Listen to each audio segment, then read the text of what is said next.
Hello and welcome to For Wales, See Wales with me, Robin Morgan. Me, Mel Owen. And me, Will Hayward.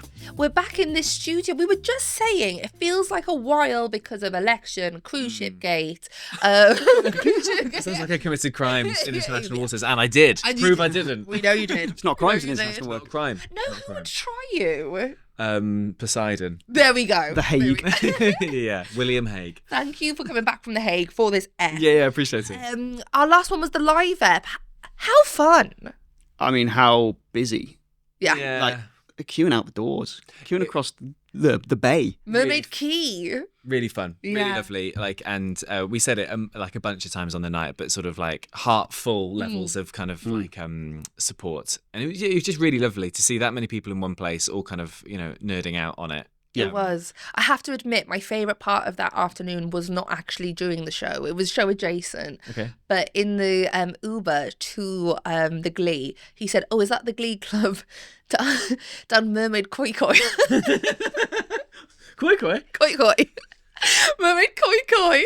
Koi koi. And honestly, it's stayed in my mind ever since. But it's one word. How is he? Where's the other cut? Yeah, where's from? Koi, I could have maybe got Koi, one. yeah. Koi Koi. The koi koi. Excellent.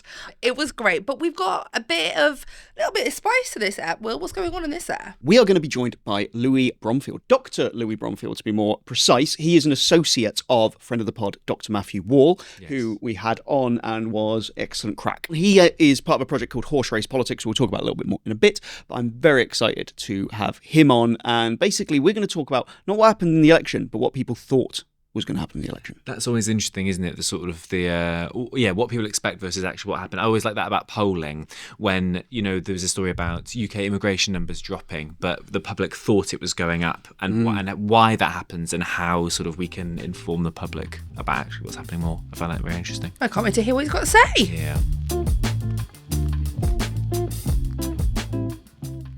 So we are joined by Dr. Louis Bromfield, who is a postdoctoral researcher at Swansea University focused on politics, but that pales into insignificance compared to his main project, which is what is known as Horse Race Politics. This was a website where people, trying to summarise this, basically people could make predictions specifically on the Welsh election.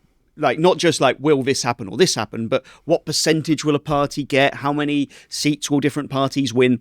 And you could make predictions and you could adjust your predictions as time went by. And it provided some really cool real-time data for what people perceived would happen in Welsh politics. Louis, welcome. Have I got that right? You have. You've nailed it on the head. I think we have our new spokesperson for the company moving forward. I thought it was very brave of you to describe his projects in front of him, so fair play to you. Well done, I thought. It's a level of confidence that I have but don't deserve. Louis, why did you guys think to start this? Like, what was the purpose behind it for you? This project originally started back in 2020 when I was doing my master's degree. So my undergrad was in politics and my master's was in computer science, and I had a chat with Matt, who, friend of the show, he was on a while back, about this idea of gamifying prediction. So he was always interested in forecasting, especially, we've had the kind of intelligence failures around kind of 9/11 and weapons of mass destruction. And there's a whole literature around like the intelligence community going too far in either direction, but also this kind of general discussion that talking heads in media kind of come on and spout random predictions, and there's never any like accountability mechanism. There's never any, oh, you've got a prediction, come back on the news in 3 or 4 weeks and we'll ask you, were you right? And then we'll score you. None of that exists because it's kind of a strange thing to do, but it allows talking heads to basically just say whatever they want in the media. So we were thinking there has to be some kind of way for people to actually know whether they're good at predicting or not. Oh, this is I terrifying. was going to say, Louis, you just sent Shit. shudders down all three of our spines. We are all right holding ourselves. I mean, we did it in front of an audience of 400. Yeah, we read out our predictions. We also did well. Well, we have maybe. No, I'm into this. I think more public shame, Louis. I think this is what we're calling for, right? Public flogging. I'm thinking the scene in Game of Thrones where we're all shouting shame at someone as they walk through the streets, That was a primary objective, but then also there was, you talk to anyone who kind of works in political science, political participation, political engagement, social media, there is this general kind of apathy and disillusionment. And so we're thinking there have to be alternative ways that we can help educate people, that we can make politics a bit more fun and interesting. So then that just became the crux of my PhD project, and we recruited a few hundred people to use the site for the local elections in 2023. And we had some nice findings there that people were kind of becoming a bit more knowledgeable, even just in the space of a couple of weeks, just from using the site.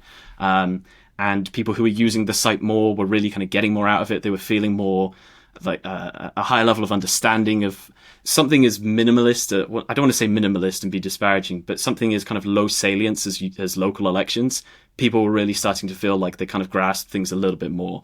And then since then, we've just been kind of iterating the project, and the thankfully the Welsh election study came along and helped fund this project. So could anyone take part then when it came up to the Senedd elections that have just been? Could anybody who wanted to hop on and have a go on this? Yeah, absolutely. It's all completely free to play. So there are obviously competitors in this space that I will not name that rely on finance, right? That you have to go on and place bets. And with that comes significant risk. So we wanted to make sure this platform didn't have any of those risks. Everything is points, everything is leaderboard placement, everything is trophies. You can't go on and place a bet of £10,000 on Ellen Ed Morgan to retain her seat and be very sad come the 9th of May. It had to be something that was completely different to that, especially if we want it to be a kind of educational tool, maybe that's used in schools, for example. We can't be getting 10-year-olds to get their mum and dad's credit card and load them onto horse race politics because Matt needs a new jacuzzi. Yeah, so the only thing on your line is reputation. Yeah, exactly. And it's definitely something that we're looking to iterate over the summer, is more of a ranking style system. Anyone who's played any kind of video games, or maybe, I know online chess is getting quite popular. There is a ranking system there. We're definitely looking to kind of iterate down that rabbit hole to help identify who are the people who are good at predicting, right? Like, we want to hear from these people. If they keep getting things right again and again, these are the types of people that we want to hear from. They can eventually become like that octopus who gets the World Cup results. Oh my gosh, yes, we can make an account, yeah. We are now through the election. What were the areas? Let's start with the areas that people were most accurate on. What were the predictions where people in the main were getting it right? At the highest level, definitely largest party. That was the race that we launched the first, and we launched that around February the 10th. And from day one, Plaid Cymru were at about a 65 to 70% chance of being largest party, according to our users. Reform were around kind of 20%, which, depending on the pollster you looked at, was definitely more assertive than quite a lot. Reform didn't really ever have a chance of being largest party, according to our users. So that was like a definite nice win. So the people using the horse race politics were more categorical in their reflection that Reform wouldn't do well than pollsters. Yeah, for sure. That's really surprising as well, because when you looked at, the majority of the messaging coming from the parties in the run-up to the election, Will, I know you were banging your head against, a table about a lot of the messaging that was coming out and it not being maybe that accurate. But I think even what we saw in the news, everyone was going, it's neck and neck, it could go either way. But then your findings showed that maybe not that many people actually believed that.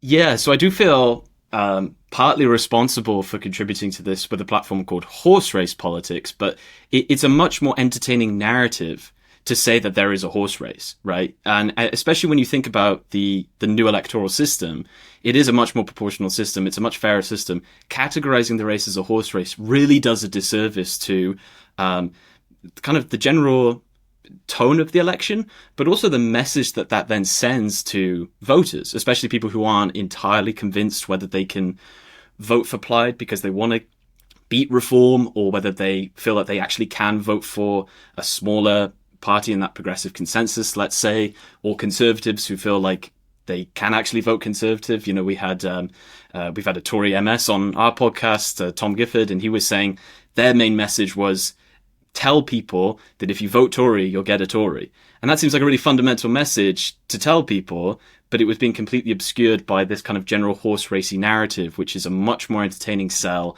It's it's just much more dramatic, right? And it's a much kind of sexier narrative than trying to explain D'Hondt to someone and be like, well, actually, you know, they get this seat and then it's divided their proportion +2, I think we whatever. actually do it very sexily on this podcast, I will say.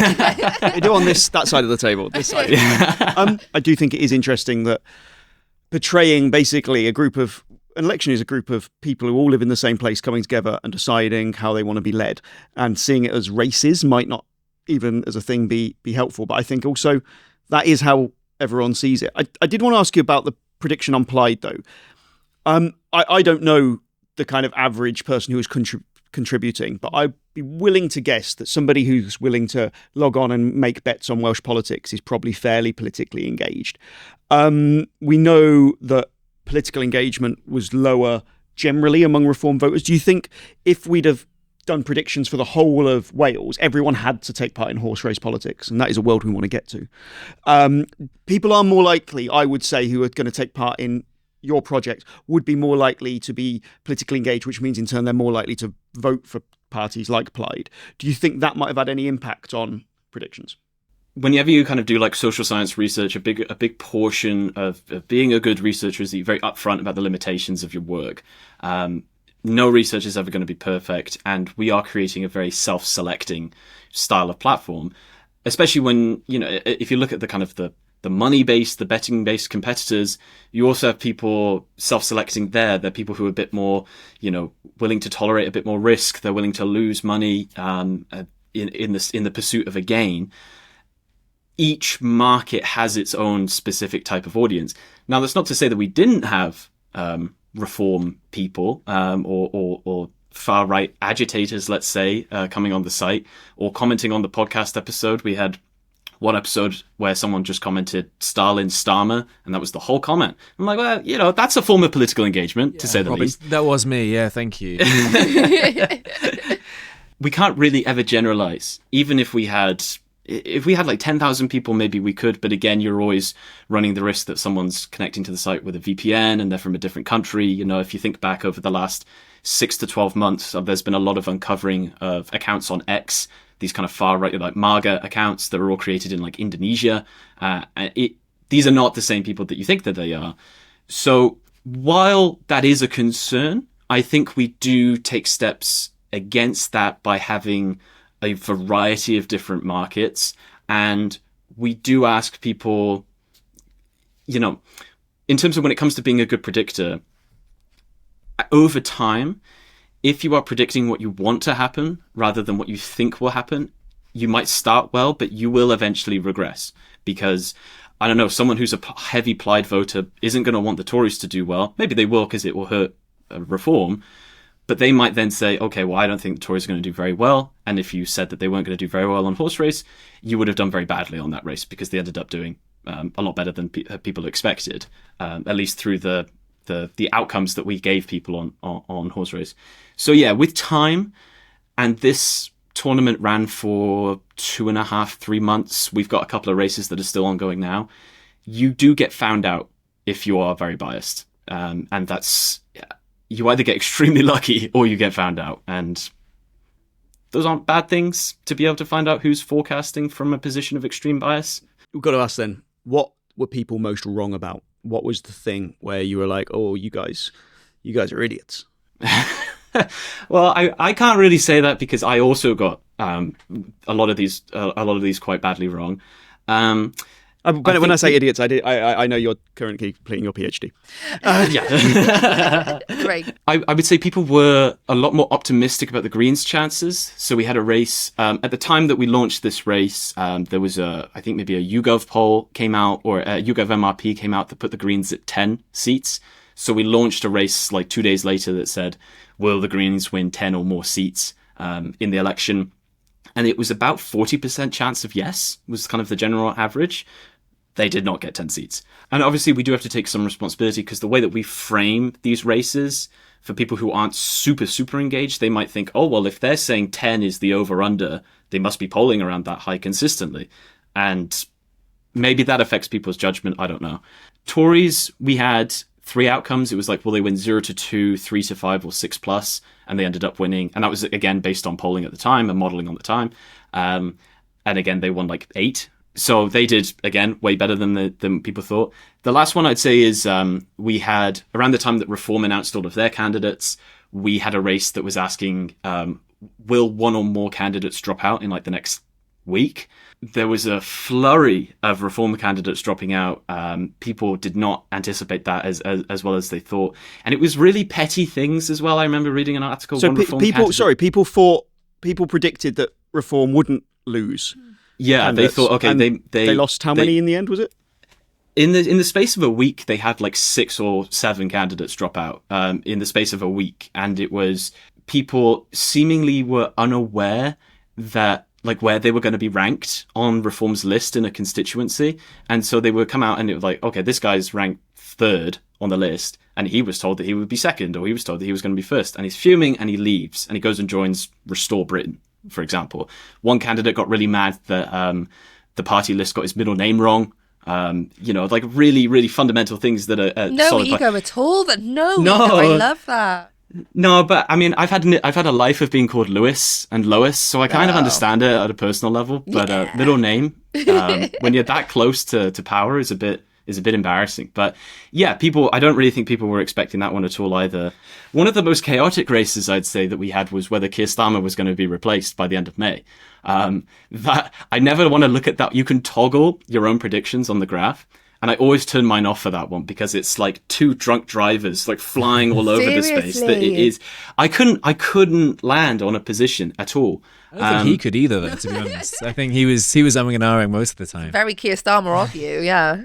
But it was like, okay, the writings on the wall, local election wipeout, devolved nation wipeout. You can't. How the hell can this guy stay in office when the Welsh Labour stronghold just got obliterated? And he's still there. So I was flying all over the place for that one. And I think the market was probably around, I think maybe like a 30% chance he'd be replaced. So I'd say overall, our users did a pretty damn good job. But there were a few that were a bit contentious. What kind of races are currently running then post Senedd election? Obviously, you mentioned Starmer, but what kind of things can people currently sort of play? We're currently in a bit of like a transition phase because we have a lot of ideas for what we're going to do over the summer, but we didn't want to just leave people high and dry. So at the moment, we have one which I think is closing like at the day of recording or the day after recording, which is how Applied going to rule. So will it be a minority government? Will it be a confidence of supply? Will it be a formal coalition? Everyone's been locked in on minority government since day one, and Rina Bioworth came out and just said, yeah, we're going to be a minority. But we have a deadline that we have to get to, so we have to wait until then, and then we can close the race and people get their scores. And then, the other one is the Makerfield by-election. That's, probably the spiciest thing going in British politics, if anything in there can be called spicy. What do you think is going to happen? It has to be Burnham. And Burnham has to win. It would be the most embarrassing thing since maybe Liz Truss's administration in British politics if he wasn't to win. That is the bar. The whole game plan is someone steps aside, he comes in, he then triggers a leadership contest. Everyone's waiting for that to happen so that then Streeting can challenge and Burnham can challenge and Starmer can fight if he wants to. If Burnham then lost, it would be horrifically embarrassing. And we'd all have been in this weird kind of limbo with the Prime Minister for months for nothing. Yeah. And I think Streeting would be losing his mind as well, because he'd be like, I should have just triggered this 2 months ago and actually got the ball rolling. So, yeah, I went 100% on Burnham. I think also Restore Britain are doing everything humanly possible to shaft reform in by-elections in the polls. They're eating up a non-trivial amount of voters for the elections. Are they actually having an impact then? They are a pain in reform's arse then? It's still all single-digit polling, but if you have a neck-and-neck election and Restore they're stealing, 5% of the vote, and Labour don't have anyone challenging them. The Greens are being a really strange one in the Makerfield by-election. They are standing, but they're not properly campaigning. And if you were, because of the fact that Burnham, wants electoral reform and the Greens want electoral reform, if you were really committed to that, why are you even standing anyone at all? I find to be because again, it's the same risk, right? They steal 5% of the vote. Well, there'll be some people who vote Green rather than Labour, but if there was no Green candidate, would vote Labour. And reform win by 1%. Yeah. not wanted to ask, I'm sure the question that a lot of academics like yourself hate, so pardon me, but what is this useful for? When you've got all of this data, what is the end goal with all of it? How do you use it, and how does that benefit the Welsh electorate?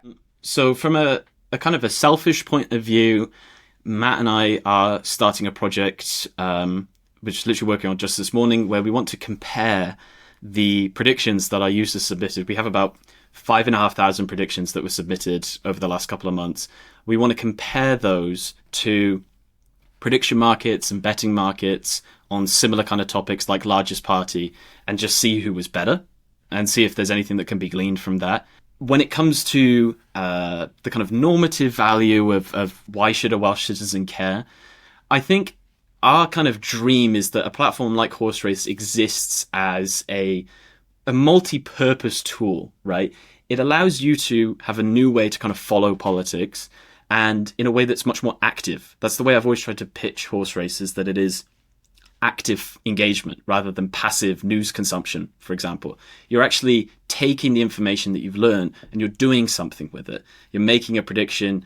As Will was saying earlier, you can update your prediction whenever you hear something new. And it's hoping maybe we can kind of instill that behavioral cycle within people, that they think, oh, I said Burnham has an 80% chance of winning, and then the Restore candidate just hit the Reform candidate with a car. I'm now going to go and update and say 85%, 90%. It's that kind of thinking that we're trying to inculcate in people, which I think is a healthy thing, rather than just reading a headline and moving on.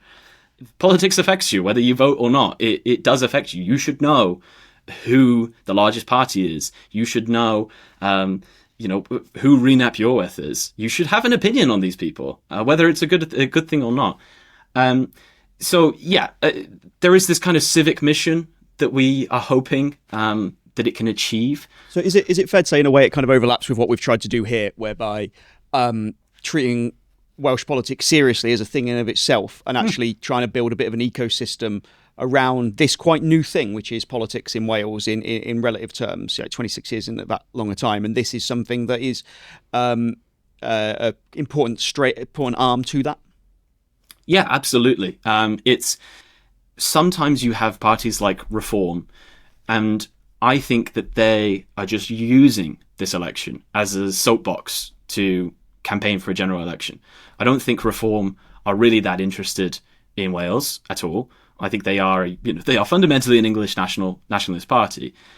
They do not care about. You might think that I'm wrong, in which case, fair enough. But the Welsh election in that context is just being used. It's just the entire country, and there's a myriad of issues with Wales, as somebody in the room wrote a very good book about. There are these kind of behind you very conveniently. Yeah, if I might say, Lewis, what a fucking kiss ass. But there are a myriad of issues, and I don't think Reform are taking them seriously. And so it's kind of on us, right? It's on us as researchers, it's on you guys as journalists, as entertainers, to tell people, no, this is actually a real country with millions of people in it that has a series of problems, and we all should be engaged in it. Wales should not be a vehicle for Westminster politics. Wales should be a vehicle for Welsh politics. So the more people are aware of the fact that Wales has its own decision-making abilities, Wales has its own levers to pull, Wales is being kind of shafted at a national level, the better, because then things can actually change. Where can people find out more? Where can they, if they want to join this, where can they do so? Horseracepolitics.com, all one word, all lowercase, nice and simple. That's really it, to be honest. I would say that over the summer, we are kind of going to go through a bit of a user interface, user experience transition. We have many ideas for how we want to kind of refresh the site, make it much more multi-purpose than just one election at a time. So definitely watch this space. We're hoping to have maybe a nice little relaunch kind of over the summer / autumn as we gear up for the US midterms. Because exciting! That's kind of the next thing on our agenda. We're done with Wales. Who cares about Wales? Who cares about Wales? Amazing. So, Dr. Not Lewis, Dr. Louis Bromfield, thank you very, very much for joining us. Thank you. Thank you, guys. Love that chat with Dr. Louis. Yes, I love getting people on who are so knowledgeable about this. I forget that we're interviewing them. I'm just like, tell me everything. I think that gamification works, doesn't it? Like my son's got this like maths. He likes maths anyway, but like with school and stuff, they've all got these little like, it's a basketball game that you only get to like shoot once you get a sum right. So I think that's sort of like Duo, like Strava. I think that helps. I'm doing a similar thing with bird watching. Bird watching. Have you got a bird app? The Merlin app. Merlin.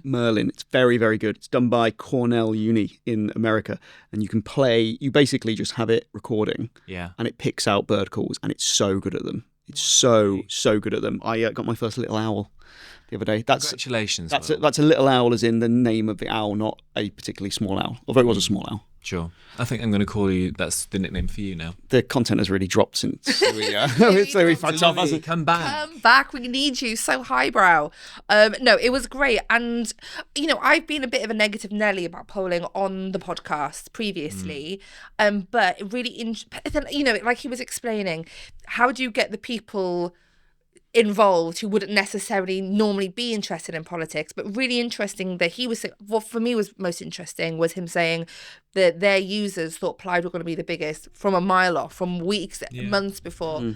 The news and the messaging we got was not reflecting that at all. Really interesting. Yeah.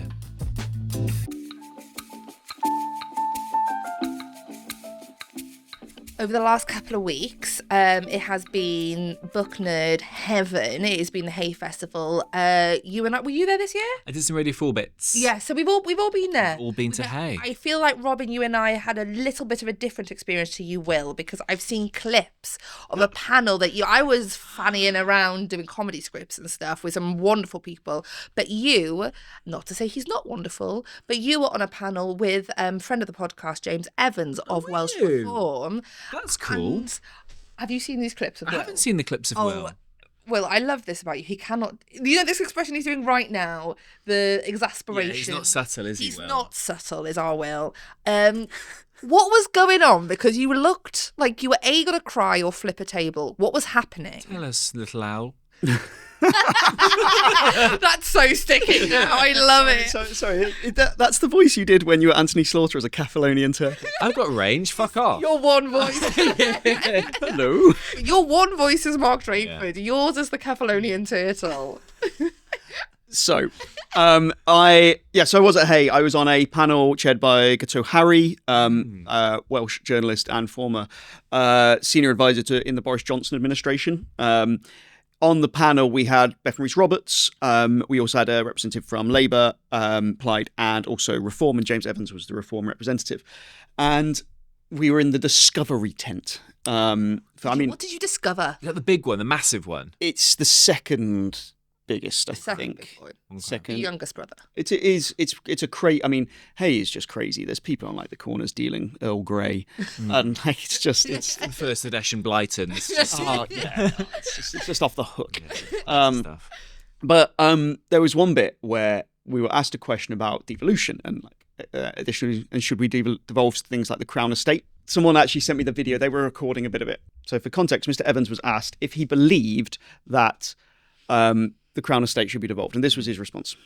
But my view has always been, I don't think it should be devolved, for the simple reason being, if you devolve it, you've got to set up an office then to run it in Wales. And we're not very good in Wales at being efficient in running things. So the moment you devolve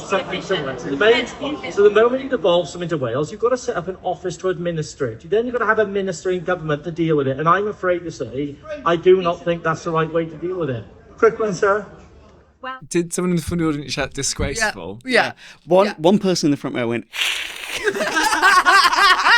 like an angry cat. Wow. Wow. He sounds posher than he used to. It felt like very much like he was He's a bit Jacobs Rees-Mogg, wasn't he? Has he got his own voice? Has he got a reform voice? I think he has. I think he's got a reform voice. Yeah, he's got a reform voice. Why for a start? There's no need. Sure. We all know what you sound like, James. No one's phoning him. No. So his answer to we shouldn't devolve the Crown Estate because we need to do work that would require work. Well, and we're not good at no. Because if you wanted to devolve the Crown Estate, you'd have to set up an office.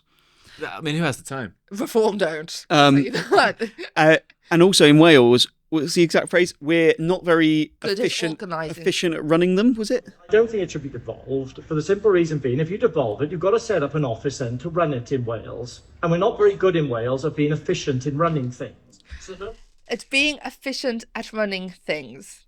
I'm going to try to be pragmatic here for a second. I want you to bear in mind, as you say this, he is in the bath listening to this right now. He doesn't listen to us anymore. I don't think he listens to us. I've had some interactions with him, and they have led me to surmise that he has probably stopped listening. Yeah. Do you reckon? I hope he hasn't. I hope he enjoys being audibly battered whilst in the bath.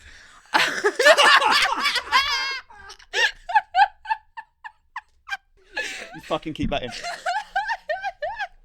Audibly battered. That's the point where he takes his earpods out, takes the plug out, and sadly sits in there as the water Just circles. circles the drain. There's nothing more demoralising than being in the bath and not getting out while the water goes, because everything loses its buoyancy. Your coals, you're wrinkly. Oh, Like a little I prude. just want to be audibly battered. Sorry, I just want to be audibly Audibly battered. Be battered. Did I just do Drakeford again? The one thing. One voice. I'm trying to be pragmatic in that there will be people who say, okay, if we look at the Welsh Government's record, perhaps we haven't been that efficient in carrying out what is being required of a devolved government. I think that is a point of view that I could maybe understand. Whilst I wouldn't wholly agree, I think that's a very narrow view of the whole picture. I can understand somebody who felt that way. I do think there's a way of wording that isn't, in Wales, we're not very good at anything, actually. I mean, what a quote. What a quote for the other parties. Is sort of like... How is anybody in Wales going, yeah, they love our country? I suppose, who's that for? Like, is that for angry people Daddy in Farage. Wales? Basically, most Reform voters, and we've actually got some data to underpin this that we'll come on to next week, most Reform voters don't actually see the Senedd as theirs. They don't see Welsh politics as their thing. They are completely Westminster focused. So when he says that, he's talking about the fact that it doesn't apply to Westminster. He's talking about Welsh politics. But also, does anything sum up the idea that you don't ever really believe you're going to be running something, like not wanting to give it any more powers? Yeah, it's ridiculous. There's a way of holding the Welsh Government to account for their failings. I think saying, in Wales, we are not very good at. You're Welsh. Historically, the Welsh Labour government have not been good at doing this. That's how you rephrase that. And then you go, you make it about party. And then you go, we as Reform would be able to efficiently run things. We're cutting waste. There you go. Hi, me, James. Yeah. Like, it's like the English football team going, well, actually, I don't think we should have a football team because some of our players once weren't good at it. it's weird. It was an odd choice of words. I think he spoke his exact mind. Do you think so? Okay. Could I present to you an option that is possibly there are people like us who enjoy attention, right? We enjoy attention, but we can get it through positive means. There are people in this world, i.e. the Katie Hopkinses of this world, who can't get it through positive means, but they can get attention in bucketfuls by aggravating people. Do you think James has gone, I wasn't very effective as a normal politician, let me aggravate people? I mean, it's a lot easier to make someone angry than to make someone inspired. What I will say is, some of the reaction to him, I was like, whoa, this is a bit over the top. Some people were like visibly like swearing at him in like a Hay audience, which is like... That is extreme. Yeah, people trying to slap him with a glove to duel him. I heard canes hit the floor, backs clicking as people sat up straight for the first time in years. Yeah. My mum was in the audience, I can make that joke. Yeah. Going to Hay Festival to a Welsh-specific conversation as a Reform MS is a tough gig in some ways, because ultimately most people there are not inherently behind you. But I would say that Reform have hit a ceiling. Like, they've hit 30%. Well, they actually haven't hit 30%. They've hit 29%. But they keep saying 30%, so let's give them that. They've hit that percent, and the evidence is that no one who didn't vote for them has any inclination to vote for them. They've basically, they've gobbled up the low-hanging fruit. They've audibly battered it down their mouth. And basically, they've hit that ceiling. If you are going to continue to grow as Reform in Wales, if that is what you really want to do, you need to move people who weren't inclined to vote for you.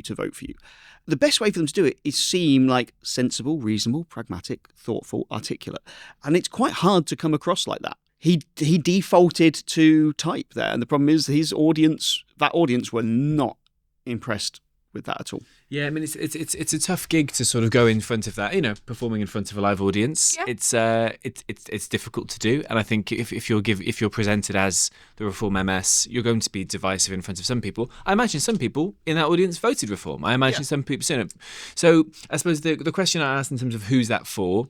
Yeah, it's the people who think that Wales has had a shambolic past 25, 30 years and calling to that. I think it's also trying to show I'm willing to do these things. I'm willing to make these public statements and be a little bit bolshy. I also don't think he's really thought about what he's saying. I think he's. If I was James Evans there and I'd been asked that question, and I cannot. Because of my party, because of my worldview, I can't say we should devolve the Crown Estate. By the way, I personally think there's challenges with devolving the Crown Estate, and we've spoken about that before. But if he'd come out and said, well, my thoughts on the Crown Estate is it will be a huge bureaucratic undertaking to devolve it. We're looking at least a couple of years. It risks breaking up a singular market, which we have under the current Crown Estate. And while I believe that Wales has immense potential, what I would like to see the main focus of the Welsh Government on at the moment is dealing with the things that have been devolved for 26 years. I think this would risk being a distraction rather than a solution. I think he could have made that point. I'd like to announce my candidacy for Reform. Yeah. I've immediately withdrawn my candidacy for Reform. Whereas instead, he basically became a meme. Became just an online kind of comment. But that's the best he can hope for. And I don't mean that in a horrible way. I think that's there is no way that is horrible. I don't mean this unequivocally horrible thing in a horrible way. The best he can hope for in his career is becoming a meme. And, I wish the best. I do think that is the best he can hope for. He should have been made Welsh leader. He was the first. Well, I know, I suppose there was the brains that is Laura Jones that went first. But, it was a big thing for James Evans to go. Yeah. There was a big splash. I'm sure he thought he was going to be Welsh leader. He wasn't. Where's he going? Where's he going in his career now other than trying to get the odd bit of soundbite here and there? And the only way he can do that is by being a meme, being somebody that they drag out to be a talking head on programmes because they know he'll say something spicy. I wonder whether, as you said about who they're going to drag over, how are they going to build themselves next election. I imagine if Restore is still a thing in 4 years, and there's, a very strong chance it isn't, because, anecdotally, some people, Reform have lost some of the right-wing voters because they're not right-wing enough. They're now a party of established. That is true, you're right, yeah. But they're seen as an establishment party now. I think because of all the ex-Tories, because they're ex-Tories and because they're polling well, and they're being held to account now because they've got positions of power. They're not holding it. They're sticking it to the man. They're the man. This is just from time immemorial. This is just like the French Revolution, is it? The extremes of a movement are never sated. Yeah, they are never full. No one's ever pure enough. You say the same thing on the left as well. It's full circle, this stuff. Yeah, but also from a video point of view, your reaction is absolutely hilarious because brilliant. it's sort of looking around for sort of you're a meme in itself. I do. Right. Does anybody else heard this? They heard it. I do worry. I think I'm quite. I feel like sometimes my face is a mask, but I don't know if. No, it's one of those theatrical masks that has every emotion in it at all times. Shall we wrap up? We should wrap up. It's been fun. It's been nice to be back. We'll do this all again next week. Yeah, see you all again next week. I've been Mel Owen. I've been Robin Morgan. I'm Will Hayward. Bye. We're up.